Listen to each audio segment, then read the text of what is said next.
El Señor esté con ustedes. Y con tu espíritu. Evangelio de nuestro Señor Jesucristo según San Marcos. Gloria a ti, Señor.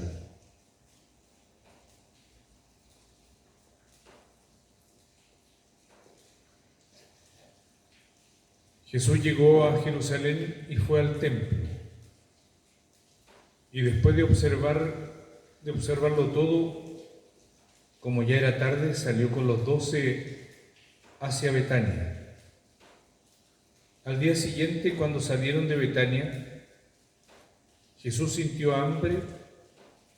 Al divisar de lejos una higuera cubierta de hojas, se acercó para ver si encontraba algún fruto, pero no había más que hojas, porque no era la época de los higos.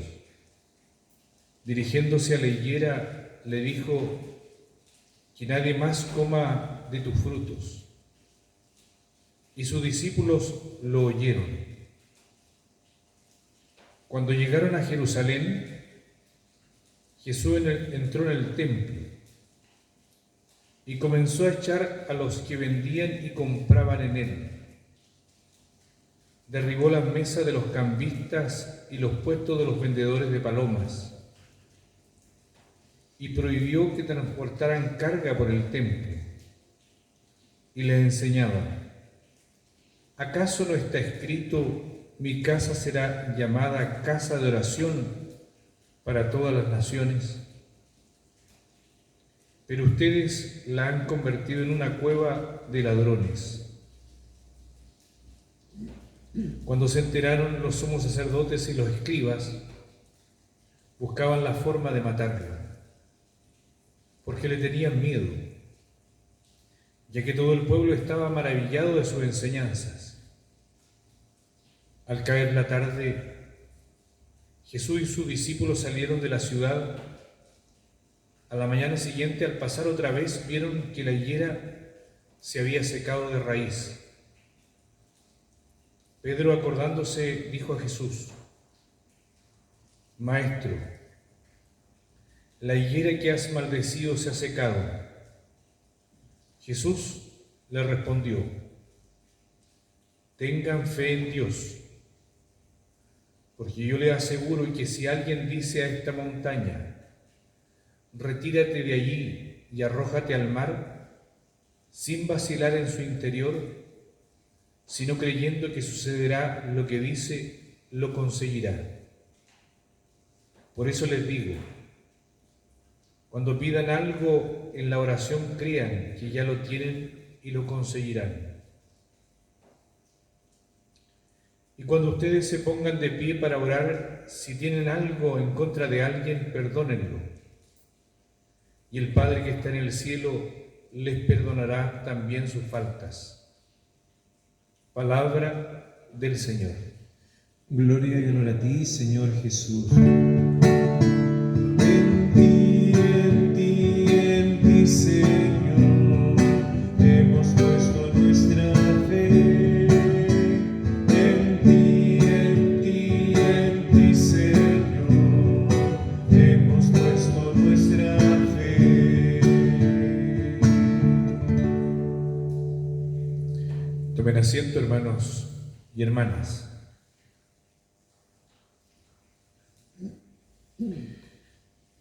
Ayer la fiesta que celebramos es la de Jesucristo, sumo y eterno sacerdote, y tenía lecturas propias.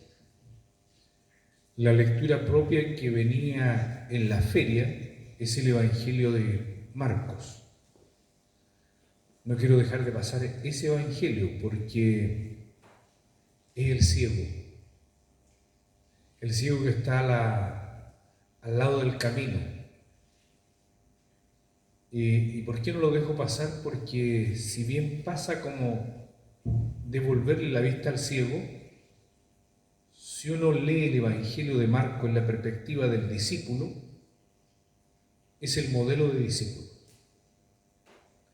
Es aquel que es capaz de tirar el manto, dejarlo. El manto significa la cama, y para alguien que está pidiendo limosna, el lugar donde la recibe. Tirar el manto significa dejarlo seguro para entrar en otro camino. Y eso es lo que hace el ciego. Y una vez sanado, Jesús no lo invita a seguirlo, sino que Él lo sigue. Entonces, de alguna manera, todos los llamados anteriores han tenido un fracaso. Y este del ciego ha sido el gran discípulo. Seguido con esto, viene este texto donde Jesús entra en el templo de Jerusalén.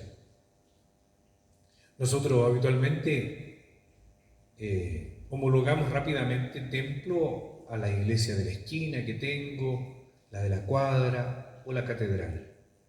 Son cosas muy distintas. El templo de Jerusalén era como, por así decirlo, una construcción inmensa. Estamos hablando de más de 3 canchas de fútbol, más cerca de 4. Entonces es una construcción inmensa con una inmensa emplanada. Lo que queda hoy día son solo los cimientos. Ahí está el muro de los lamentos hoy día. Es el lugar central del pueblo de Israel. En cada uno de los pueblos lo que existe es una pequeña construcción que es la sinagoga, una casa de oración. A Jesús lo vemos en el Evangelio de Lucas, en el capítulo 4, cuando dice: y como era de costumbre, el día sábado fue a la sinagoga. Y llegando allí, desarrolló el libro que le pasaron y encontró el pasaje del profeta Isaías. O sea, Jesús los sábados iba a la sinagoga. Era el lugar de encuentro para leer la palabra y la oración. El templo de Jerusalén era un lugar donde residía el poder político y el poder religioso. Por eso estaban las mesas de los cambistas, por eso estaba la venta de palomas, de bueyes, porque se hacían sacrificios. Era por esa razón. Ahora Jesús lo que hace, y que ya viene precedido de la maldición a la higuera, que es de esos días que pareciera que Jesús se levantó de mala. No sé si se dan cuenta ustedes, hoy día no se atraviesen con él. Pasa, derriba esa maldice a la higuera, luego da vuelta a la mesa. ¿Qué le pasó a Jesús cuando nosotros tenemos una imagen tan idílica de Jesús? ¿Qué le pasó?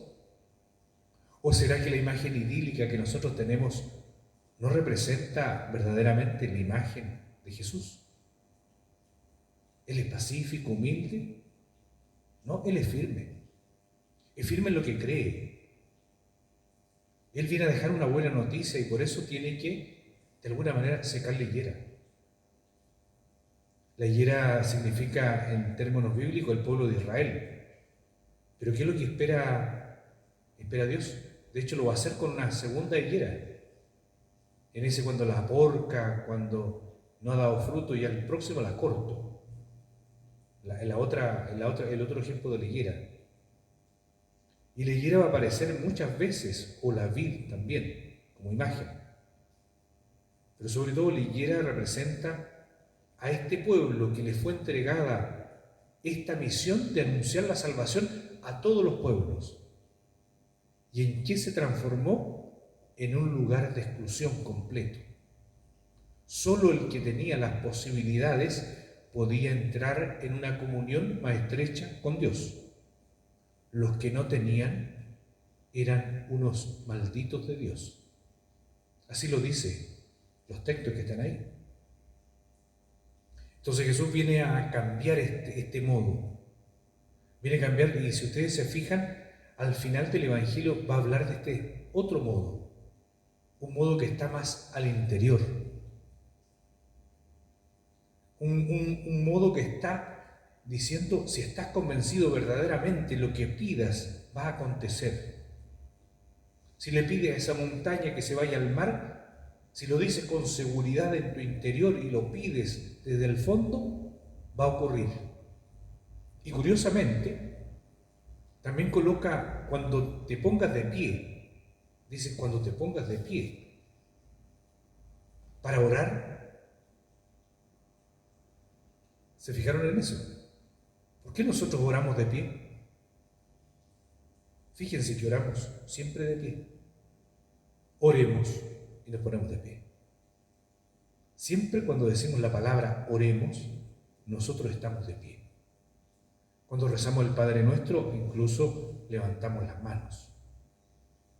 Yo no sé todavía cuál es la posición correcta de la oración del Padre Nuestro. No sé, ahí discuten los autores, pero sí, el estar de pie es una postura de oración, una postura de estar así, sabiendo dónde estamos. Aunque Jesús mismo es crítico de esa posición cuando dice y habla, y me parece que en el Evangelio de Lucas, si no me equivoco, de los dos hombres que subieron a orar.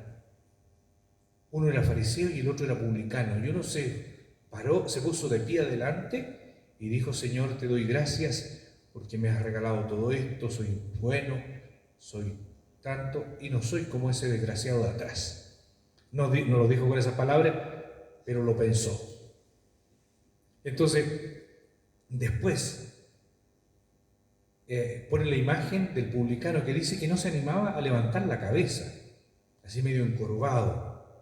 No dice si estaba de pie o estaba de rodillas, no lo dice, pero dice que estaba encorvado y decía, y no hablaba mucho, sino que repetía y decía: misericordia, Dios mío, porque soy un pecador. Eso es lo que decía el publicano. Y Jesús dice, bueno, cuando bajaron los dos, ¿cuál de ellos bajó justificado, o sea, santificado? ¿El primero o el segundo?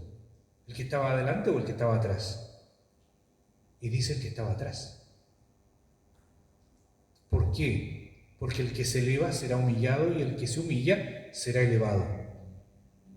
Para Jesús, la actitud es algo fundamental. No por tener formas es que vamos a estar bien. Lo importante es el corazón. Jesús es el profeta del corazón. Y por eso los profetas tienen signos. Yo sé que a una señora que me llama habitualmente para preguntarme dudas, va a decir, pero es que Jesús no me gusta, así que maldiga la higuera. ¿Qué culpa tenía la higuera? Es una imagen. Los profetas usan imágenes. Vean el Antiguo Testamento, se compró un manto y lo rasgó por la mitad. Un cinturón nuevo de cuero, finísimo, lo puso en el barro y se pudrió. Son imágenes. El cántaro que se quiebre y se vuelve a rehacer. Jesús también habla con imágenes. La higuera no dio fruto, se secó. Y Jesús lo va a decir posteriormente: sarmiento que no está unido a mí, se seca y es tirado al fuego. Jesús no habla con palabras dulces, pero sí nos muestra la salvación.